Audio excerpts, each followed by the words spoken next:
So what is the best whiskey of 2025 that you can actually afford and buy right now? I know what my answer is, and it is not a single malt, but it is a whiskey that punches way above its weight. Stick around and I'm going to share with you my whiskey of the year for 2025.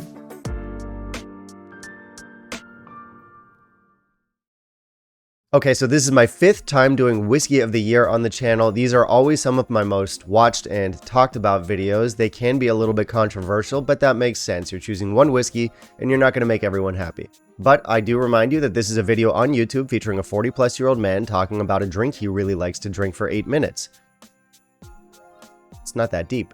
Anyway, for these videos, I stick to a very specific set of criteria. It has to be available, it has to be affordable, nothing too expensive, nothing too rare. These are all whiskeys that you guys should be able to get your hands on in most markets. And here is the twist for this year. My whiskey of the year is not a single malt. It's a blended malt, meaning there is no grain whiskey at all.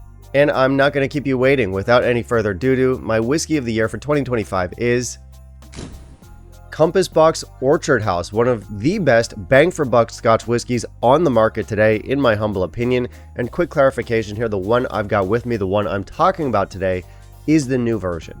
And that's not to say that the old version was bad. I reviewed it before. I gave it 86 a couple years back. I clearly liked it, but the new version, more characterful, more interesting. Compass Box revamped their core range last year. They kept around the Orchard House and they kept around Peat Monster, but they added a couple other ones. We got the Nectarosity and the Crimson Casks added to the range. Stick around to the channel. At some point down the line, I will be reviewing the entire range all together in a side-by-side. But for now, for today, we're going to focus on Orchard House. So old Orchard House and new Orchard House, what's the difference? Well, in a word, complexity. I find the flavors more defined. They have been slightly reworked with the new one, and I think there's just a little bit more depth and there's just more things going on. To start with, there is a subtle hint of smoke in the new one, which I didn't really get with the old one. It's very subtle, it's way at the back, but it's in there. Also, we do get more waxiness in the new one, which I do think is interesting, along with some, let me check my notes here. What were some of my tasting notes? Shortbread, Earl Grey tea, rich vanilla, apples, pears, citrus, and berries. And then in my notes, I said it was a smorgasbord of fruits. I don't know if I used that word correctly. Smorgasbord, a Scandinavian buffet with a wide variety of hot and cold dishes, including breads, cheeses, pickled fish, cured meats, salads, meatballs, and potatoes. Okay, so not that. Or that, but with none of those foods. I need to work on my pretentious descriptions. This whiskey is a gourmand's potpourri of orchard finery. This whiskey is a sublime tapestry of sun-kissed fruits, an Epicurean cornucopia of orchard jewels, a kaleidoscopic medley of ambrosial sweetness, a decadent mosaic of nectar-laden treasures. Point is, this is bright, it's vibrant, and it's fruit-forward. So, when is the best time to drink this? Well, not right now. It's not exactly a Christmas whiskey. It definitely does lean more summery. That said, obviously there are no rules. You can drink what you like, when you like. I'm not your mother. But for me, the best time to enjoy this stuff is in the late summer when I'm sitting outside on the porch that I don't own, looking out at the sunset over the fields on the farm that I don't own, and really just relaxing and calming down and enjoying this moment that's never happened. Honestly, that's really the only way to enjoy this whiskey. So the bottle itself, quite affordable, but if you don't have a farm with a porch, you might want to pick one up. Really next levels the experience. Bonus points if your porch overlooks fields of barley swaying gently in the late summer breeze. It helps. Now, I mentioned earlier that this whiskey is very gently smoky and it's also a little bit waxy, and we actually know why, and we can thank the transparency of the brand for that. Because Compass Box is one of the few brands that tells you exactly what goes into their whiskeys. So that waxiness, likely from Clynelish, which makes up 41% of this blend, and the smokiness is going to be from Kalila, which makes up a mere 2% of the blend.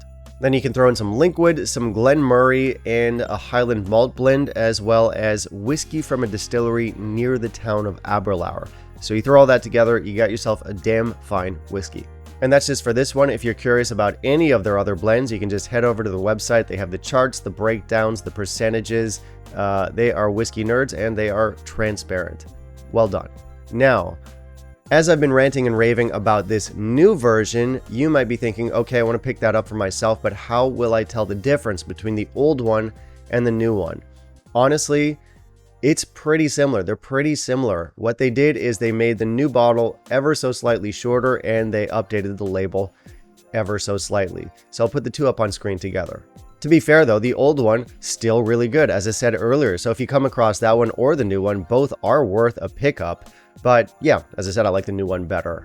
Now, if I may be superficial for one moment, do you guys think this shirt makes me look fat? And if I may be superficial for a second moment, I love the way this bottle looked. Nothing about the whiskey, nothing about the flavors, just the look of the bottle, the design of the label. Easy 5 out of 5 for me. Compass Box are known for their creative approach where the names and the artwork match the whiskey flavor profile, and that is very much the case here. Orchard House looks and sounds like it tastes. And it's funny because anytime I talk about the appearance of a bottle, anytime I rank a label or the presentation of a bottle, I always get at least one comment where it's just like, oh, you shouldn't be bothering with that. It's only the liquid that matters. It's just the whiskey that deserves your attention. I mean, yeah, at the end of the day, that's true. It is the whiskey that matters and the label, not that relevant. But at the same time, I've got eyes and I like to look at things and I rank the labels and I rank the look of the bottles because. Anyway, I think this bottle is very pretty, and actually that's a fun little side question for you guys. How important is the appearance and the packaging on a whiskey? Does that factor into you at all? Do you think it's completely irrelevant, or do you think, no, it is actually somewhat important because it's part of the overall experience? Let me know your thoughts down below. Kind of curious about that. Moving on, I have more praise for why is my dirty coffee cup here? Moving on, I have more praise for this bottle, and that is because it is fully craft, meaning that it is 46%, it is non-chill filtered, and it is natural color, which is important to nerds, enthusiasts like me, with nothing better to focus on. Now, I have already described the flavors in this bottle to you guys, but I do want to give a little bit more of additional context. So if I were to compare this to anything, I would say that this bottle is somewhere between a Glencairn 10 and a Clynelish 14, but you have to throw in just a tiny little twist of smoke in there. And I actually like this more than both of those bottles. And you guys know I love Glencairn 10 and Clynelish 14 for that matter. Both excellent. Also, this is such a great whiskey to show to people who think that blended malts cannot compete with single malts. They absolutely can. And I would even go so far as to say that within its price range here in my market, this is just one of the best whiskeys you can buy, single malt or otherwise. Because the price for this bottle here in Taiwan is pretty wild. This sells for just over $30 US, roughly 25 pounds, which I think is insane bang for buck. Of course, Taiwan is a famously cheap market, might be more expensive in your market. So good question for you guys. Another question for you guys. How much is this selling for in your market? No matter what the answer is though, I'm sure it falls at the more affordable end of the pricing spectrum. And I'm sure it's still worth it. Because this is one of those whiskeys that regardless of what market you're in, it is going to be, like I said, relatively affordable, but it does not taste cheap at all. It tastes like a quality whiskey. You see it in every sip. Now, I do want to be clear here. This is not the best whiskey I had in 2025, but I'm not going to tell you guys to run out and look for a 27-year-old Clynelish from 1974. That's just not feasible. The mantra is available and affordable. One of the best pickups of 2025 is right here. I'm telling you.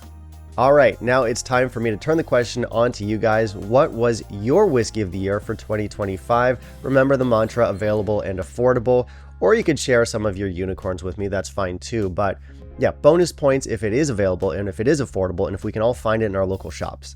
Now, stay tuned to the channel, guys. I do have more end-of-year content coming up. I'm going to have my premium whiskey of the year featured very soon, and I also have my patrons who chose their top 10 whiskeys of 2025. I'll be putting that in a video, and I'm sure I will have more content that I can cook up, some contrived brainstorming about, end of year stuff. I don't know. I'm going to milk this for views and cold hard cash. Finally, I have Patreon and PayPal linked down below. It is the season of giving. Keep in mind that I am a new business owner. I'm very poor, and you should take pity on me and give me many monies. And that's it for my end of year videos. I've got the patrons over here. Looking forward to reading the comments below, and I will see you in the next video. Bye, guys.